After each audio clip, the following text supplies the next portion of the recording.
भुज प्रणाम 1 2 3 उपविश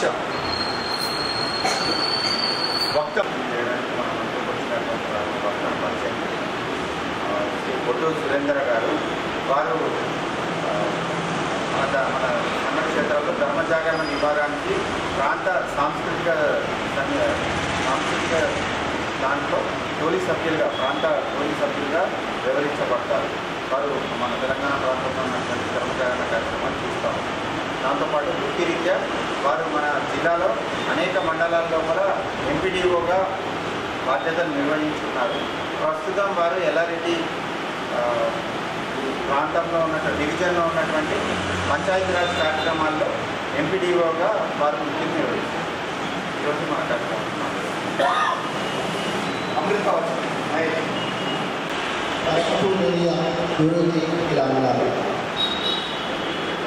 నీవు హిందూ అయితే చాలు, స్వయం సేవకులు ఇంకేదీ పట్టించుకోరు. హిందూ అన్నది సంఘ కార్యకర్తల ఆలోచనలో ముఖ్య విషయం.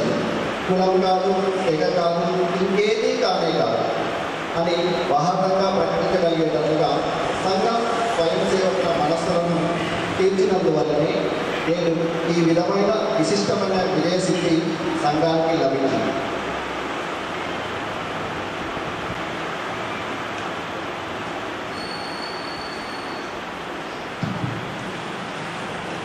ఏది వాణి గాంధీవం ఏది గంగారం ఏది నీరూర్యనా హుంకారం ఏది హుంకారం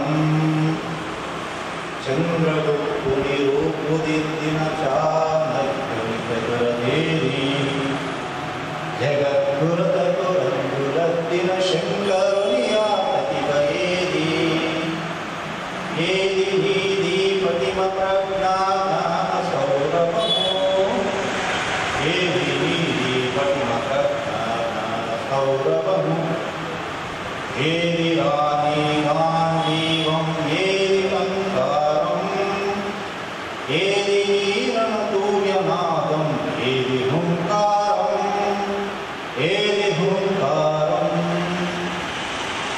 భీకముల భీకములిన భీకరం భవ్యమేది శతకుశాముల పీఠమనిచిన శ్రీకరం భౌషౌర్యమేది భీకుహోనుల భీకములిన భీకరం ధైర్యమేది శతకుశాముల పీఠమనిచిన శ్రీకరం భౌషౌర్యమేది ఏది నీది వీర విక్రమ గణ పరాక్రమము ఏది నీది వీర విక్రమ గణ పరాక్రమము ఏది రాణి గాంధీవం ఏది కంకారం ఏది నీరణతూర్యనాదం ఏది హుంకారం ఏది హుంకారం బానిసలమే బ్రతుకులిడ్చిన ఫలితమే నాడి దుస్థితి నివురు మరుగున దాగినదిరా నిప్పుల మనలోని శక్తి బానిసలమే బ్రతుకులిడ్చిన ఫలితమే నాటి దుస్థితి నివురు మరుగున దాగినదిరా నిప్పుల మనలోని శక్తి నివురు తొలగని ఎట్లు కలుగును పరమ వైభవము నివురు తొలగని ఎట్లు కలుగును పరమ వైభవము ఏది రాణి గాంధీవం ఏది కంకారం ఏది నీరణతూర్యనాదం ఏది హుంకారం ఏది హుంకారం ఎత్తరాని గాంధీవం ఎలుగెత్తరాని దేవదత్తం ఢీకొనరా పాశుపతమై చీల్చరాని దుష్ట వ్యూహం విశ్వగగన ఎగురవేయగ విజయకేతనము విశ్వగగన ఎగురవేయగ విజయకేతనము ఏది రాణి గాంధీవం ఏది కంకారం ఏది నీరణతూర్యనాదం ఏది హుంకారం ఏది హుంకారం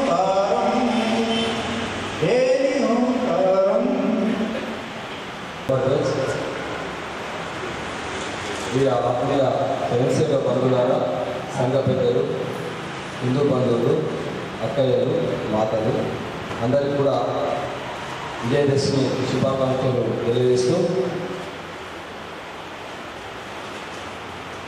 అది మన దేశాన్ని బ్రిటిష్ వాళ్ళు పరిపాలిస్తున్నటువంటి సమయం. మహారాష్ట్రలోని నాగపూరు నగరం, ఆ నగరంలో ఒక పాఠశాల ఉంది.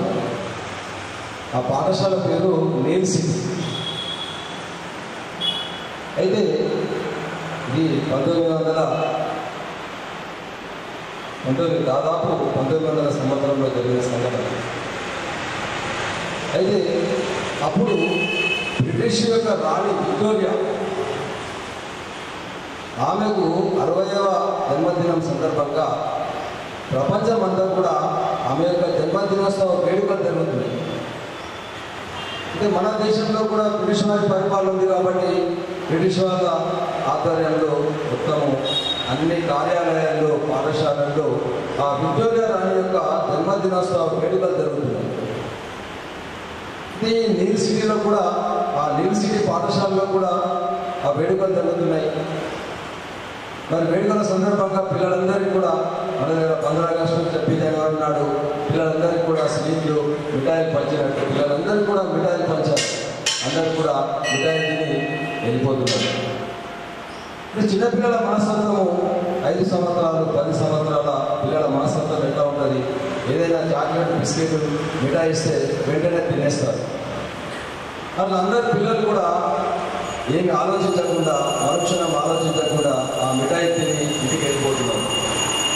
కానీ ఒక అబ్బాయి మాత్రము ఆ మిఠాయి తినలేదు. ఆ మిఠాయి చెట్లు పెట్టగానే మిఠాయి చూశాడు. అసలు ఇది ఈ మిఠాయి ఎందుకు ఇచ్చారు నాకు? ఈ మిఠాయి ఉద్దేశం ఏంటి? ఆ విక్టోరియా రాణి ఎవరు? ఆమె ఏ దేశానికి రాని? ఆమెకు నాకు సంబంధం ఏంటి? బ్రిటన్ దేశానికి, విక్టోరియా రాణికి నా దేశానికి సంబంధం ఏంటి? అసలు బ్రిటిష్ వాళ్ళు ఇక్కడ ఎందుకు పరిపాలిస్తున్నారు? ఇలాంటి అనేక రకాలైనటువంటి ప్రశ్నలు ఆ పసిపిల్లాల లోపల, కేవలము ఆ పిల్లాడి వయసు 10 సంవత్సరాలు. 10 సంవత్సరాల వయసులో వాళ్ళ యొక్క మానసిక పరిస్థితి ఎట్లా ఉంటుందో మనము తెలుసుకోవచ్చు. ఇది మిఠాయి కాదు, ఇది విషగుళిక. ఇది నాకు విషంతో సమానం కాబట్టి దీన్ని నేను తీసుకోను, దీన్ని తినను అని వెంటనే అక్కడ దుర్గాలలో పడేశాడు. చూడండి పిల్లల మనస్తత్వం ఎట్లా ఉంటుంది? కోపంతో ఇంటికి వచ్చేశాడు. చిన్నప్పుడే వాళ్ళ తల్లిదండ్రులు చనిపోయారు కాబట్టి వాళ్ళ పెద్దనాన్న పెంపకంలో పెరుగుతున్నాడు. ఇలా నాయన ఎందుకు అంత కోపంగా ఉన్నావు? ఏమైంది? అసలు నీ ముఖం అంతా ఆందోళనకరంగా కనిపిస్తుంది. ఏం జరిగింది పాఠశాలలో? విక్టోరియా రాణి ఉత్సవాలు జరిగినాడు కదా, మిఠాయి పంచలేదా, తినలేదా అని అనేక రకాల ప్రశ్నలు వాళ్ళ పెద్దనాన్న గారు ఆ బాలుని, ఆ పసిబాలుని ప్రశ్నలు వేస్తున్నారు. అప్పుడు ఆ పసిబాలుడు చూడండి, అసలు నేను ఎందుకు మిఠాయి తినాలి? ఆమె ఎవరు? విక్టోరియా. అసలు వాళ్ళు మన దేశాన్ని ఎందుకు పరిపాలిస్తుంది? కాబట్టి ఇవన్నీ ఆలోచించి వాళ్ళ మిఠాయిని తీసుకోకుండా అక్కడ నేను బ్రిటిష్ వాళ్ళ పాడేసి వచ్చాను అని వాళ్ళ పెద్దనాన్న గారికి చెప్తాడు. ఆశ్చర్యపోతాడు. అసలు నీ వయసు ఎంత, నీ ఆలోచన ఏంటి అని చాలా ఆశ్చర్యపోతాడు. హక్కున చేర్చుకొని కళ్ళ నుంచి ఆనంద బాష్పాలు రాకుంటే వాళ్ళ పెద్దనాన్నకు ఆ పిల్లాన్ని హక్కున చేర్చుకొని కళ్ళు తుడిచి ఆశీర్వాదం చేస్తాడు. కానీ నువ్వు చాలా పెద్దగా ఆలోచిస్తున్నావు, నీకు తర్వాత ఇటువంటి ఆలోచన రావాలి, నీకు చదువుపైన దృష్టి పెట్టాలని చెప్పండి. అంటే చిన్నప్పటి నుంచి కూడా పువ్వు పుట్టగానే పరిపాలించు అన్నట్టు చిన్న వయసులోనే ఈ దేశం గురించినటువంటి ఆలోచన, ఒక విభిన్నమైనటువంటి వ్యక్తిత్వం గల ఆ పసిపిల్లాడే ఈరోజు మన కథానాయకుడు కేశవరావు, డాక్టర్ కేశవరావు. ఇక్కడ మొదటి ఫోటోలో ఉన్నటువంటి వ్యక్తి, పొరుగు మీసాలు ఉన్నటువంటి వ్యక్తి. ఆ ముఖం చూస్తే మీకు అందరికీ ఏమనిపిస్తుంది? మనందరికీ కూడా చాలా కోపంగా ఉన్నటువంటి వ్యక్తి. కానీ తన సంఘాన్ని కొరకు, తన జీవితాన్ని మొత్తం కూడా తనలో ఉన్నటువంటి అవలక్షణాలను, కోపాన్ని, అహంకారాన్ని, అధికారాన్ని, అన్ని రకాలటువంటి సమాజ సేవ కొరకు మొత్తం కూడా దిగమింగుకొని మరి ఇంటింటే బతికింటే అన్నట్టుగా ఎదిగి మరి ఈరోజు రాష్ట్రీయ స్వయం సేవక సంఘాన్ని 100 సంవత్సరాల శతాబ్ది వేడుకలు జరుపుకున్నామంటే దాని వెనుక డాక్టర్జీ యొక్క కృషి చిన్నప్పటి నుంచి కూడా ఎంతో ఉంది. చాలామంది ఈరోజు ఆర్ఎస్ఎస్ స్వాతంత్రోద్యమంలో పాల్గొనలేదు, వీళ్ళు మాకు దేశభక్తి నేర్పుతున్నారు, వీళ్ళు మాకు దేశభక్తి గురించి బోధిస్తున్నారు, బోధన చేస్తున్నారు. అసలు ఎంతమంది ఉన్నారు స్వాతంత్రోద్యమంలో పాల్గొన్న? ఒక 10 మంది పేర్లు చెప్పండి. అసలు మీరు డాక్టర్ కేశవరావు స్వాతంత్రోద్యమంలో పాల్గొనడా? ఇలాంటి విమర్శలు బయట ఉన్నవాళ్ళు చాలామంది చేస్తున్నారు. కానీ చిన్న వయసులోనే స్వాతంత్రోద్యమంలో, అది కూడా వందే మాతరం ఉద్యమాన్ని నడిపినటువంటి ఘనత డాక్టర్ కేశవరావు దక్కింది. చాలామందికి తెలియదు, ఆయన నీలి స్థితిలో 10వ తరగతి చదువుతున్నాడు.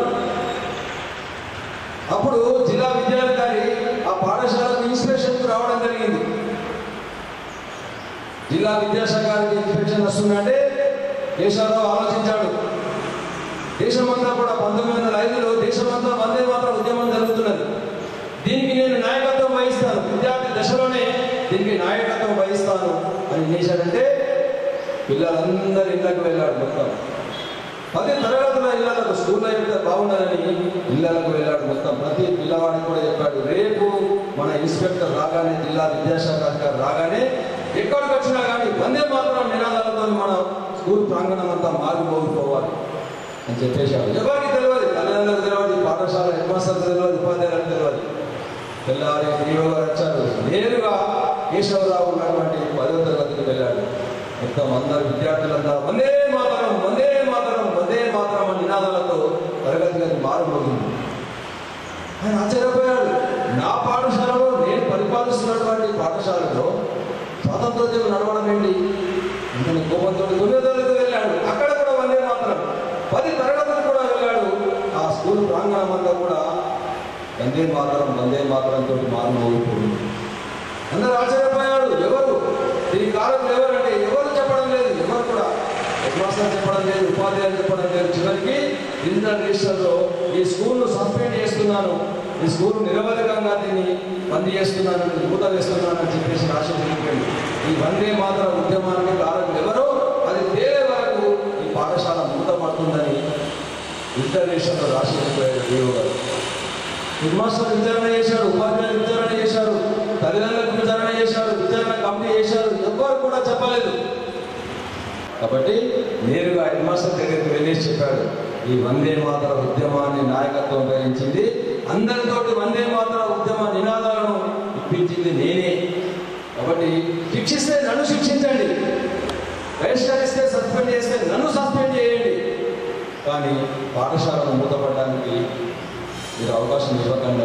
నేరుగా ధైర్యంగా కేశవుడు ఆ రోజు ఆ ఉద్యమానికి నాయకత్వం వహించి తను చేసినటువంటి పనిని తప్పుగా భావించలేదు, క్షమించమని వేడుకోలేదు. అప్పుడు ఉపాధ్యాయ బృందం కానీ హెడ్ మాస్టర్ కానీ అందరూ కూడా ఆశ్చర్యపోయారు. ఆ విధంగా చిన్నప్పుడే వందే మాతరం ఉద్యమంలో పాల్గొన్నటువంటి ఘనత, స్వాతంత్రోద్యమంలో బాల్యంలోనే పాల్గొన్నటువంటి ఘనత. ఆ తర్వాత అనుశీలన సమితిలో పనిచేశారు, కాంగ్రెస్ పార్టీలో పనిచేశారు, ఇంకా రకరకాలటువంటి విప్లవకాల సంస్థల్లో పనిచేశారు. అంటే ఆ విధంగా ఇంటిండే వదిలిందే అన్నట్టుగా ఎదిగి మరి అసలు ఈ జాతికి ఎందుకు అసలు ఈ విధంగా ఈ జాతిలో ఉన్నటువంటి అనేక రకాలైనటువంటి లోపాలపైన అధ్యయనం చేశారు. చివరికి స్కూల్ నుంచి సస్పెండ్ అయ్యాడు. చూడండి, వందే మాతరం కోసం తాను సస్పెండ్ అయ్యాడు. నాగపూర్ నుంచి యావత్మల్ వెళ్ళారు. యావత్మల్లో ఉన్నత విద్య చదివిన తర్వాత అక్కడి నుంచి కలకత్తా వెళ్ళారు. కలకత్తాలో 1925వ సంవత్సరంలో ఎంబీబీఎస్ పూర్తి చేశారు. మీరు అర్థం చేసుకోవచ్చు, ఈ రోజు ఎంబీబీఎస్ అంటే ఎంత కష్టం ఉంటుంది. ఆ రోజుల్లోనే ఎంబీబీఎస్ పూర్తి చేశారు. మంచి సువర్ణ అవకాశం వచ్చింది. కలకత్తా మెడికల్ కాలేజ్ ప్రిన్సిపాల్కు బర్మా నుంచి ఒక లేఖ వచ్చింది. మీరు ఒక మంచి డాక్టర్ను పంపండి, మా పరమాదేశంలో అవసరం ఉంది, మంచి డాక్టర్ను పంపండి అంటే మంచి విద్యార్థి ఈ కళాశాలలో ఎవరున్నారు? డాక్టర్ కేశవరావు మాత్రమే ఉన్నాడు. కాబట్టి కేశవరావును పంపిస్తారు. పరమాగారి ఆ కళాశాల ప్రిన్సిపాల్ గారు కేశవరావును పిలిచాడు. పిలిచి నీకు మంచి అవకాశం వచ్చింది, నువ్వు మంచి వైద్య విద్యార్థివి, గోల్డ్ మెడలిస్టు, కాబట్టి నీకు బర్మాను పంపిస్తున్నాను, బర్మా దేశానికి పంపిస్తున్నాను. ఎవరైనా కానీ అటువంటి సువర్ణమయ అవకాశాన్ని వదులుకుంటారా? ఎవ్వరు కూడా వదులుకోరు. కానీ డాక్టర్ కేశవరావు చెప్పాడు, నేను బర్మా వెళ్ళడం లేదు అని చెప్పాడు. ప్రిన్సిపల్ ఆశ్చర్యపోయాడు, ఏంటి ఏం మాట్లాడుతున్నావు? కేశవరావుని ఎక్కడన్నా పిచ్చి పట్టిందా? బంగారు భవిష్యత్తును కావాలనుకున్నావు, లక్షలు సంపాదించవచ్చు, అద్దాల మెడలు కట్టుకోవచ్చు, నీ జీవితాన్ని బంగారుమయం చేసే అవకాశం వచ్చింది, దీన్ని విడిచిపెట్టకని ప్రిన్సిపాల్ గారు పదే పదే కోరినా కానీ అప్పుడు డాక్టర్ కేశవరావు చెప్తాడు, అందరు డాక్టర్లు కూడా మనుషులకు వచ్చే రోగాలకు మందులు ఇస్తారు, అందరు డాక్టర్లకు మనుషులకు వచ్చేటువంటి వ్యాధులకు టాబ్లెట్స్ ఇంజెక్షన్స్ ఇస్తారు, ఆ రోగాన్ని కనుక్కుంటారు, దానికి తగిన మందు ఇస్తారు. కానీ నేను వాటితో పాటు ఈ జాతికి పట్టినటువంటి జాడ్యం ఒకటి ఉంది. ఈ జాతికి అనేకత, సంఘటితంగా లేకపోవడము, కలిసి లేకపోవడం అనేటువంటి రోగం ఉంది, ఒక జాడ్యం ఉంది, వ్యాధి ఉంది. ఆ వ్యాధికి నేను మందు కట్టుకోవాలని అనుకుంటున్నాను. నేను హిందువులు సంఘటితంగా ఉండరు, హిందువులు కలిసి ఉండరు. కాబట్టి ఈ హిందువులు సంఘటితం చేసేటువంటి పనిని నేను కొనుక్కుంటున్నాను. కాబట్టి నేను ఆజన్మాంతం కూడా నేను వైద్య వృత్తిని కూడా స్వీకరించాను, వివాహం కూడా చేసుకోకుండా నేను ఈ యొక్క పనికి చేయదలుచుకున్నానని చెప్పడం జరిగింది. ఆ విధంగా అనేక రకాలైనటువంటి ఆలోచనల మతనం మధ్య వారు ఆలోచించి అన్ని రకాలైనటువంటి సంస్థల్లో పనిచేశారు. గాంధీ గారిని కలిశారు, అంబేద్కర్ గారిని కలిశారు, సుభాష్ చంద్రబోస్ గారిని కూడా దుడ్డులో కలిసినటువంటి అవకాశం తప్పింది. ఎంతో మంది స్వాతంత్ర సమరయోధులతో పనిచేశారు. చివరికి అన్నీ కూడా వారికి అసంతృప్తిని మిగిల్చాయి. ఒక శాశ్వతమైనటువంటి పరిష్కారం కావాలి అనేటువంటి ఆలోచించి 1925లో విజయదశమి దసరా రోజు నాగపూర్లో ఈ సంఘాన్ని ప్రారంభించడం జరిగింది. మరి ఏ విధంగా ప్రారంభించారు? ఒక సంస్థ ప్రారంభించాలంటే, ఏ రోజు ఒక చిన్న యువజన సంఘం ప్రారంభించాలంటే ఎంత హడావిడి ఉండదో మనకు తెలుసు. టీవీలు, ప్రచారము, కరపత్రాలు, పోస్టర్లు, హంగామా, స్వీట్లు, దావత్లు, ఎన్నో రకాలైనటువంటి రాజకీయ నాయకులు రావడము, పొలదండలేయడము, ఎన్నో రకాల హంగామా ఉంటుంది. కానీ ఎలాంటి హంగామా లేకుండా, ఎలాంటి ఆడంబరం లేకుండా నిరాడంబరంగా 40 సంవత్సరాల వయసులో ఒక 5 చిన్న పిల్లల్ని, పసిపిల్లల్ని తీసుకెళ్ళి స్కూల్ గ్రౌండ్లో శాఖ ప్రారంభించారు. అక్కడ ఇదంతా ఏం లేదు, ఫోటోలు లేవు, భారతమాత ఫోటో లేదు, ధ్వజం లేదు, ఎలాంటిది లేదు. గ్రౌండ్లో పిల్లలతో ఆట ప్రారంభించారు. ఈ 40 సంవత్సరాల డాక్టరు పిచ్చి పట్టింది ఆయనకేమన్నా, ఈ చిన్న పిల్లలతో ఆడుకుంటుండేది అని ఆయన హేళన చేశారు.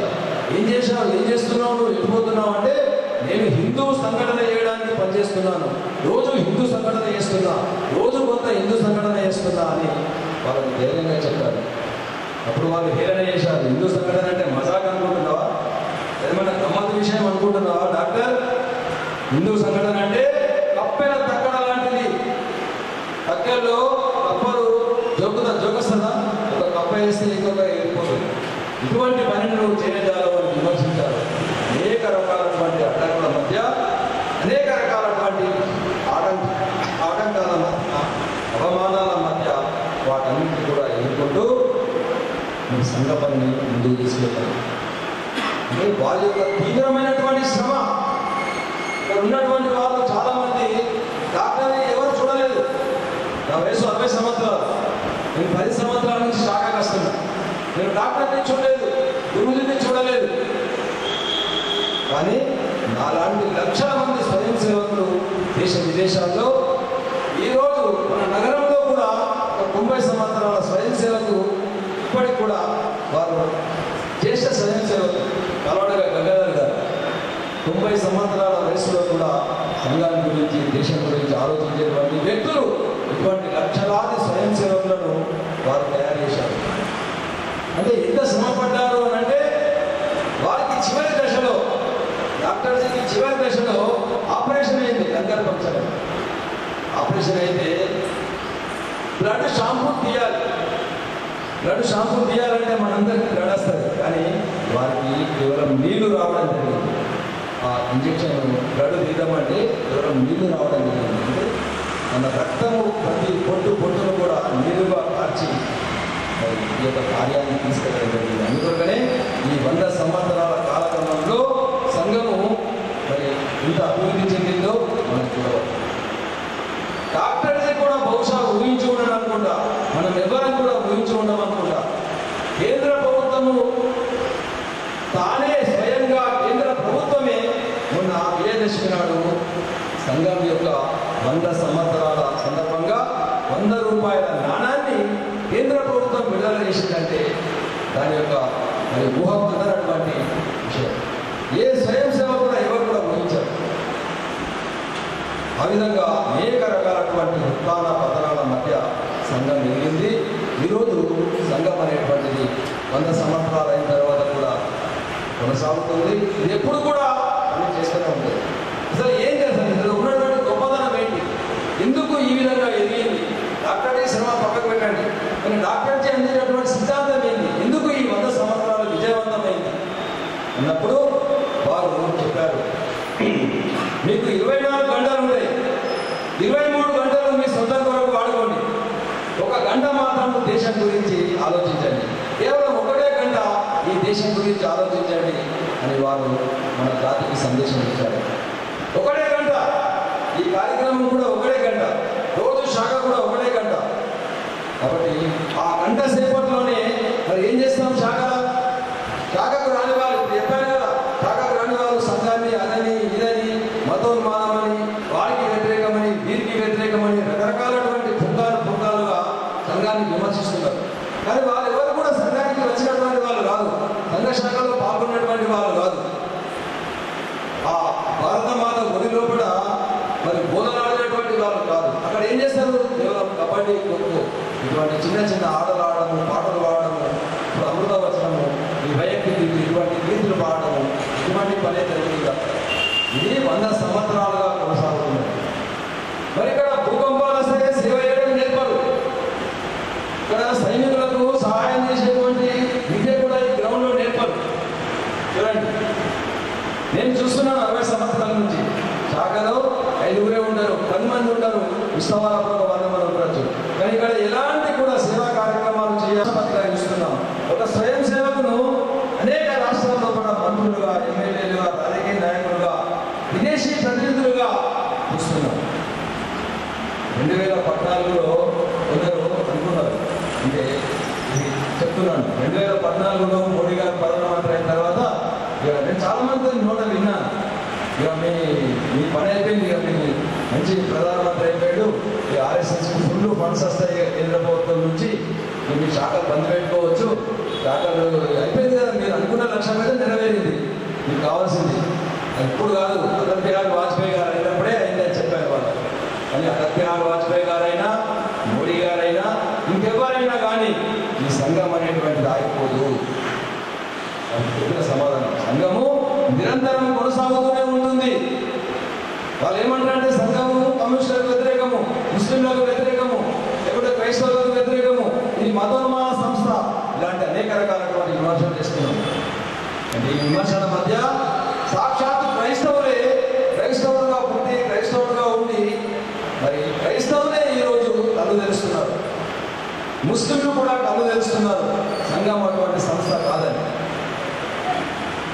సుప్రీంకోర్టు యొక్క చీఫ్ జస్టిస్ జేకే థామస్ గారు ఏమన్నారంటే, ఈ దేశం సురక్షితంగా ఉందంటే, ఈ దేశం సంతోషంగా ఉందంటే దానికి కారణము రెండే, ఒకటి మన సైన్యము, రెండవది సంఘము అని చెప్పడం జరిగింది supreme court chief justice JK Thomas గారు.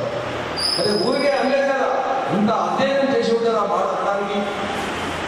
అదేవిధంగా మొన్నటికి మొన్న విజయదశమి రోజు కేరళలో రిటైర్డ్ డీజీపీ జాకబ్ గారు వారు ఇంకా అద్భుతమైన విషయం చెప్పారు. నేను ఈ విజయదశమి నుంచి ఆర్ఎస్ఎస్ ప్రచారంగా వెళ్తున్నా అని చెప్పారు. చాలా మంది సోషల్ మీడియాలో చూశారు అనుకుంటా. నేను ఆర్ఎస్ఎస్ ప్రచారంగానే పోతా, రిటైర్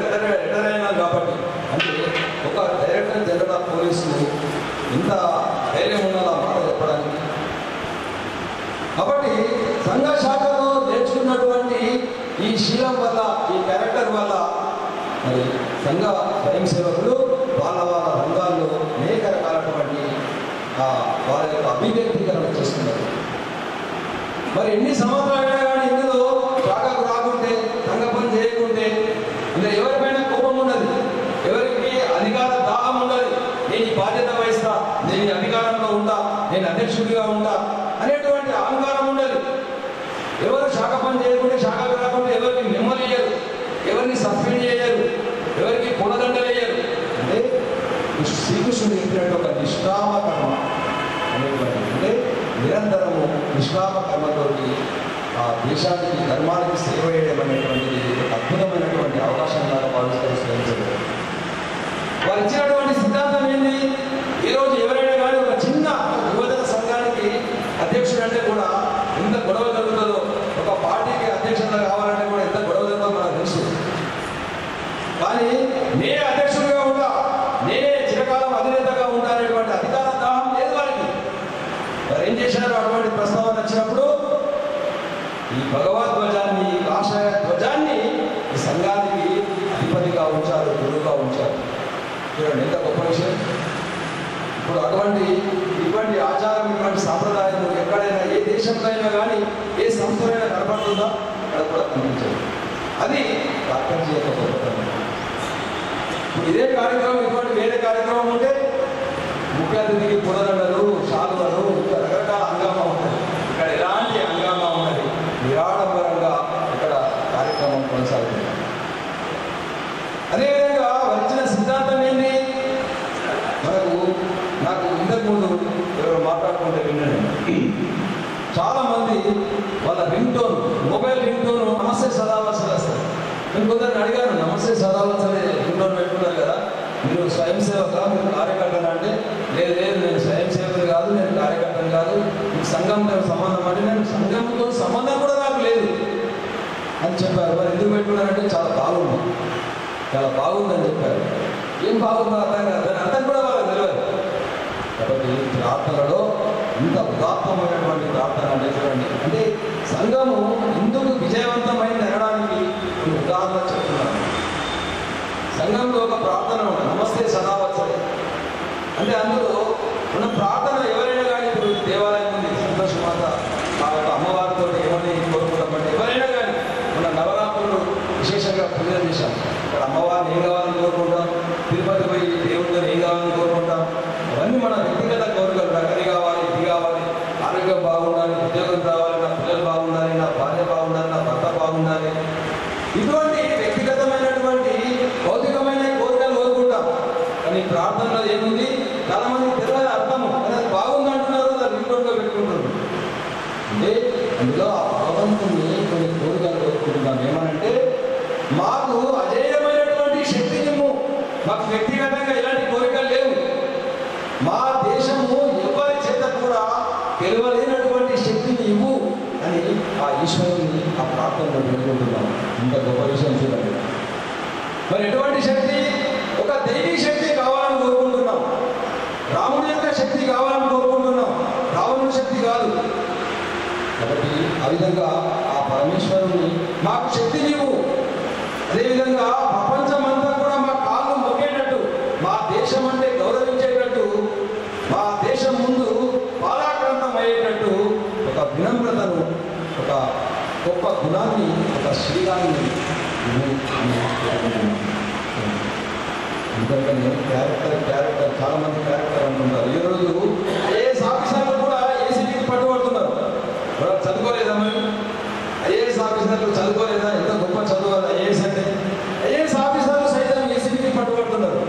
కాబట్టి డాక్టర్లు చెప్పారు, క్యారెక్టర్. వ్యక్తి నిర్మాణం, శక్తితో పాటు వ్యక్తి నిర్మాణం అనేటువంటిది అవసరం. ఈరోజు ఏ రోజు అంబేద్కర్ గారు కూడా అదే చెప్పారు. ఈరోజు మనం చూస్తున్నటువంటి మేడలు, మిద్దెలు ఇది అభివృద్ధి కాదు. మోక్షగుండం విశ్వేశ్వరయ్య గారు కూడా చెప్పారు, మనం చూస్తున్నటువంటి బ్రిడ్జిలు, ప్రాజెక్టులు ఇవన్నీ కూడా మేడలు, భవంతులు అభివృద్ధికి సూచిక కాదు.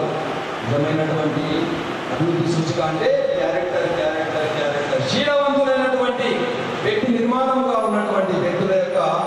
మరి సమూహం కావాలి దేశానికి. వివేకానంద కూడా అదేవిధంగా జాతికి వేడుకొల్పాడు. శీలవంతులు కండి, శీలవంతులు కండి, శీలవంతులు కండి. ఈ జాతికి క్యారెక్టర్ శీలవంతులైనటువంటి వ్యక్తి డాక్టర్జీ శీలవంతులైనటువంటి వ్యక్తుల నిర్మాణానికి పూనుకోవడం జరిగింది. ఎందుకంటే సంఘము ఈ విధంగా విజయం సాధించింది. శక్తి కావాలంటున్నాం. ఎందుకు శక్తి? రాముడి యొక్క శక్తి కావాలనుకుంటున్నాం. ఎంతో శక్తిని కోరుకుంటున్నాం. ఎందుకు శక్తి? ఈరోజు బలమున్న వాడిదే రాజ్యం. ఈరోజు అందరూ కూడా అమెరికా వాడి పాట ఎందుకు వాడుతున్నారు? అమెరికా ఎందుకు పోతున్నారు? వాళ్ళ దగ్గర సంపద ఉంది కాబట్టి, వాళ్ళ దగ్గర శక్తి ఉంది కాబట్టి ఈరోజు ఒక స్వయం సేవకు పూనుకున్నాడు. దీక్ష కంకణాన్ని కట్టుకొని నా దేశాన్ని కూడా అమెరికా లాగా చేస్తాను. భవిష్యత్తులో అమెరికా ఎవరు పోకూడదు, అందరూ కూడా ఇక్కడికే రావాలి, ఈ దేశంకే రావాలి. చాలా మంది మేధావులు కూడా చెప్తున్నారు 2050 సంవత్సరం వరకు అమెరికా దేశం అనేటువంటిది ఉండదు, అది ఖచ్చితంగా అయి తీరుతుందని చాలా మంది ప్రపంచ మేధావులు సైతం కూడా చెప్తున్నారు. మళ్ళీ భారతదేశం విశ్వగురువుగా వెలుగొందుందని చెప్తున్నారు. కాబట్టి ఆ విధంగా ఒక శక్తిని కావాలని కోరుకుంటున్నాను. బలహీనమైనటువంటి సమాజాన్ని ఎవరు కూడా క్షమించరు. అది డాక్టర్ అన్నడే చెప్పారు. హిందూ సమాజం శక్తివంతంగా ఉంటే అన్ని సమస్యలకు పరిష్కారం లభిస్తున్నాయి. మనకు తెలుసు, దేవుడికి ఎవరిని బలిస్తాము? గుర్రం తీసుకుపోయి బలిస్తామా? ఏనుగుని తీసుకొని బలిస్తామా? పులిని తీసుకుపోయి బలిస్తామా? ఇది చాలా ప్రమాదకరమైన జంతువు. వీటిని కూడా దేవుడికి బలి దేనిస్తామంటే మేక పిల్లలు మాత్రమే, ఒక బలహీనమైనటువంటి మేక పిల్లలు మాత్రమే ఆ యొక్క దేవుడికి బలిస్తారు. కాబట్టి దీని అర్థం ఏంటంటే బలహీనమైనటువంటి వ్యక్తిని ఎవరు కూడా క్షమించరు. కాబట్టి శక్తి ఉపాసన అనేటువంటిది మనకు దసరా నవరాత్రుల్లో అమ్మవారిని కూడా 9 రకాలటువంటి శక్తులుగా, 9 రకాల రూపాలుగా అమ్మవారిని మనం ఆరాధన చేస్తాం. కాబట్టి శక్తి కావాలి, శీలం కావాలనేటువంటిది ఈ ప్రార్థనలో ఉంది. ఇంత గొప్ప ప్రార్థన ఎక్కడ ఉండదు చెప్పండి? ఇటువంటి ఒక గొప్ప సిద్ధాంతాన్ని డాక్టర్ ప్రతిపాదించడం. అందుకనే ఈ 100 సంవత్సరాల కాలగమనంలో అనేక రకాలటువంటి దేశంలో జరుగుతున్నటువంటి అనేక రకాల ఉద్యమాల్లో కూడా విజయం సాధించింది. అప్పుడు వైఎస్ రాజశేఖర రెడ్డి గారు ముఖ్యమంత్రి ఉన్నప్పుడు తిరుమల తిరుపతి దేవస్థానము అది 7 కొండలు కాదు, సప్తగిరులు కాదు, 2 కొండలు 2 గిరులు అనేటువంటి జీవో సైతం తీసుకొచ్చారు. వైఎస్ రాజశేఖర రెడ్డి గారు చాలా మంది తెలిసే ఉంటుంది. తిరుమల తిరుపతి సంరక్షణ సమితి అనే పేరుతోటి ఇంకా స్వయం సేవకులు దేశవ్యాప్తంగా ఉద్యమాలు చేశారు. చివరికి మళ్ళీ హిందూ సమాజానికి తలవంచి మళ్ళీ 7 కొండలు అనేటువంటి జీవోను మళ్ళీ పునరావృతం చేయడం జరిగింది. అది స్వయం సేవకు అంటే అది సంఘం అంటే. అదేవిధంగా లాతూర్లో భూకంపం వచ్చినప్పుడు కూడా అనేక మంది అక్కడ పోలీసు అధికారులు, ప్రభుత్వ యంత్రాంగము ఎంత ఘోరంగా ప్రవర్తించిందంటే నిరాశలు అయిపోయినారు, ఇల్లు కూలిపోయినాయి. వాళ్ళందరికీ పాల డబ్బాలు వచ్చాయి, ట్యాంకర్ల మీద పాలు వచ్చాయి, పాల ప్యాకెట్లు వచ్చాయి, పులోర ప్యాకెట్లు వచ్చాయి, అన్నం ప్యాకెట్లు వచ్చాయి, బ్లాంకెట్లు వచ్చాయి. ఇవన్నీ కూడా తమ సంచలనంలో సర్దుకొని ఇంటికి తీసుకెళ్లేదు ప్రభుత్వ యంత్రాంగం, పోలీసు అధికారులు. కానీ స్వయం సేవకులు వేల సంఖ్యలో అక్కడికి వెళ్ళి నిరాశకులైనటువంటి హిందూ సమాజానికి సేవ చేశారు. ఉన్న పైసాల ఘోరం జరిగింది. ఎవరు పోలేదు, ఏ రాజకీయ పార్టీ పోలేదు. మళ్ళీ స్వయం సేవకులు అక్కడికి వెళ్ళి ఊరిపోయిన ఇళ్ళందరికీ కూడా కొత్త ఇల్లు కట్టించారు. మొన్న కామారెడ్డిలో జీవేల్ కాలనీలో ఎంత తుఫాను బీభత్సం జరిగింది. అక్కడ కూడా వందలాది మంది స్వయం సేవకులు వెళ్ళి నిరాశకులైనటువంటి అందరికీ కూడా వస్తువుల పంపిణీ, పులోర ప్యాకెట్లు, చపాతీలు, ఇళ్ళల్లో అంటే హిందూ సమాజం నాది అనేటువంటి భావన ప్రతి స్వయం సేవకులు నిర్మితం చేసేటువంటి, జాగృతం చేసేటువంటి పని సంఘం చేస్తున్నారు. మొట్టమొదటిసారి ఇంతవరకు ఏ సంస్థకు కూడా అవకాశం రాలేదు. నెహ్రూ గారు ప్రధానమంత్రి ఉన్నప్పుడు స్వయం సేవకులు గణవేశతోటి ఘోషతోటి కేంద్ర ప్రభుత్వం ఆధీనంలో కూడా అక్కడ 15 ఆగస్టు పేరెంట్లో పాల్గొనడం జరిగింది. సాక్షాత్తు ఇందిరాగాంధీ సైతము ఆర్ఎస్ఎస్ అనేటువంటిది ఒక అద్భుతమైనటువంటి సంస్థ అని విదేశాల్లో చెప్పడం జరిగింది. బ్రిటిష్ బ్రాడ్కాస్టింగ్ కార్పొరేషన్ BBC కూడా సంఘం అంటే ఒక గొప్ప సంస్థ అని ఆ రోజు 20 సంవత్సరాల క్రితమే ప్రకటించింది. ఈరోజు కూడా ప్రపంచవ్యాప్తంగా ఏదైనా ఒక గొప్ప సంస్థ, ఒక NGO ఉన్నదంటే అది RSS మాత్రమే అని మనము చెప్పవచ్చు. మరి ఈ 100 సంవత్సరాలు అయిన తర్వాత సంఘం ఏం చేయాలి? మరి 100 సంవత్సరాలు అయిపోయింది, మరి సంస్థను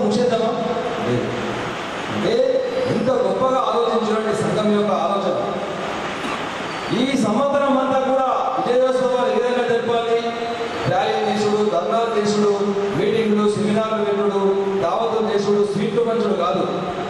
ఒక గొప్ప కార్యాచరణ ప్రకటించింది.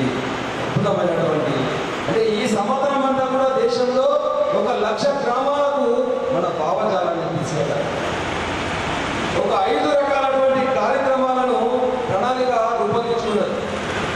ఆ 5 రకాల ఆలోచనలను విజయదశమి తర్వాత రేపటి నుంచి జట్టుగా విడిపోయి ప్రతి ఇంటికి వెళ్ళి సంఘం యొక్క ఈ 5 రకాల ఆలోచనలను తీసుకెళ్లేటువంటి ప్రణాళిక రేపటి నుంచి అమలు కాబోతుంది. ఏంటి అసలు ఇంత అద్భుతమైన చూడండి. ప్రభుత్వం కూడా బహుశా ఇటువంటి పని చేయదనుకుంటారు. ఫస్ట్ ఏంటంటే కుటుంబ ప్రబోధన. ఈరోజు మన కుటుంబాలు విచ్ఛిన్నం కావడం వల్ల, కుటుంబ సభ్యుల మధ్య భేదాభిప్రాయాల వల్ల కుటుంబం విచ్ఛిన్నమవుతుంది.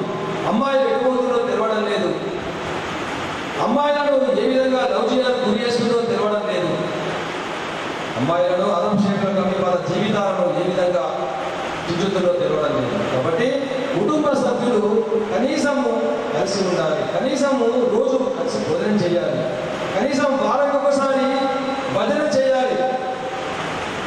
భవనం అంటే కేవలం భౌతికమైనటువంటి సిమెంట్తోని రాళ్లతోని కట్టిన భవనం కాదు. ఈ యొక్క ఇల్లు అంటే భౌతికమైనది కాదు, ఆధ్యాత్మికమైనటువంటి ఒక దేవాలయంగా మారాలి అనేటువంటి సంకల్పాన్ని తీసుకోవడం. అదే కుటుంబ ప్రబోధన. దేశమంతా కూడా కుటుంబాలు విచ్ఛిన్నం కాకుండా ఈ సంకల్పాన్ని తీసుకోవడం జరుగుతుంది. రెండవది స్వదేశీ. ప్రజల్లో కూడా స్వదేశీ భావనను తీసుకురావాలి. అది ఎట్లా? స్వదేశీ జపం చేయడం కాదు, మనం స్వయంగా స్వదేశీ వస్తువులను వాడుకోవాలి. ఈరోజు పొద్దున్న 6 గంటల నుంచి ఒక భయంకరమైన నిజం చెప్తాను. పొద్దున్న 6 గంటల నుంచి 9 గంటల వరకు మన దేశంలో కేవలం toothbrush, Colgate toothpaste వాడడం వల్ల దేశవ్యాప్తంగా 50,000 కోట్లు సంపాదిస్తుంది. ప్రతిరోజు 50,000 కోట్లు కాల్గేట్ తప్పుతుంది. మరి అదే మనం పతంజలికి మారుదాం, డాబర్కు మారుదాం, ఇంకా ఎన్నో రకాలైనటువంటి స్వదేశీ కంపెనీలు ఉన్నాయి, స్వదేశీ వస్తువులు వాడదాం. అంటే మన మోడీ గారు కూడా పిలిపించారు, made in India, make in India.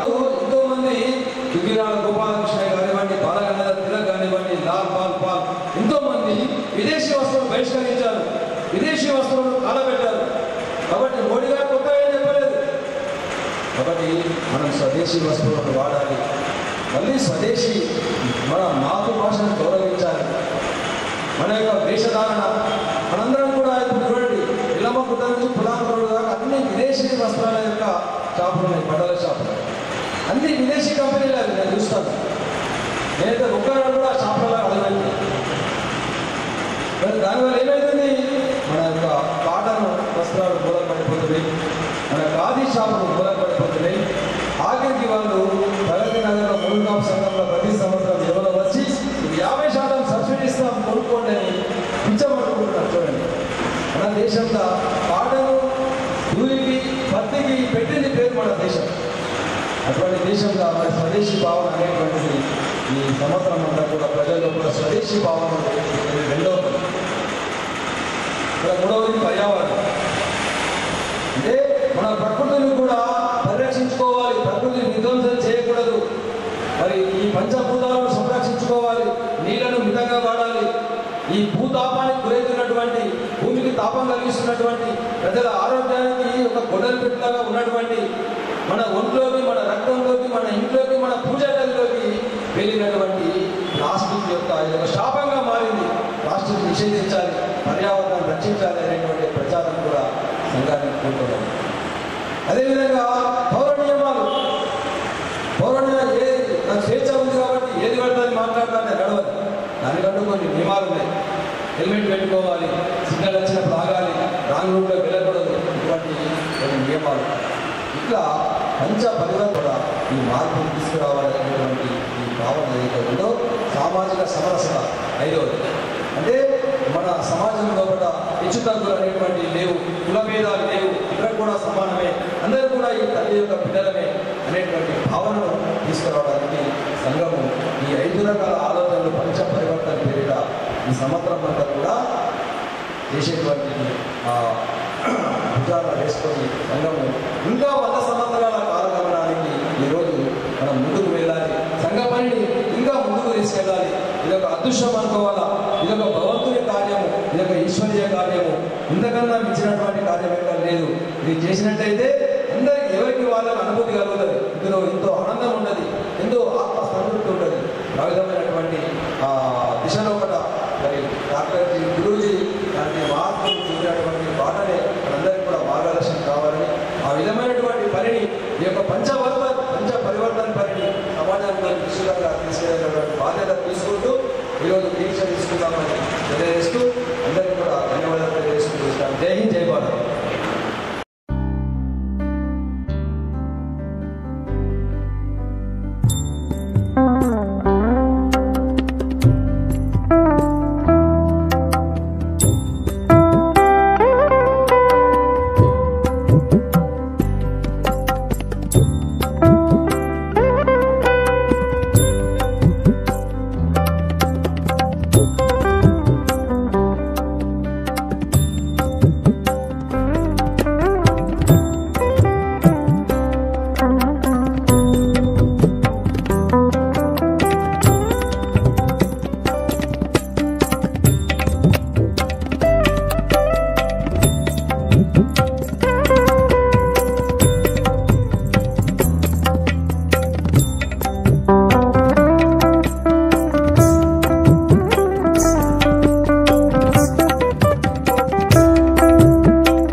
ध्वज प्रणाम।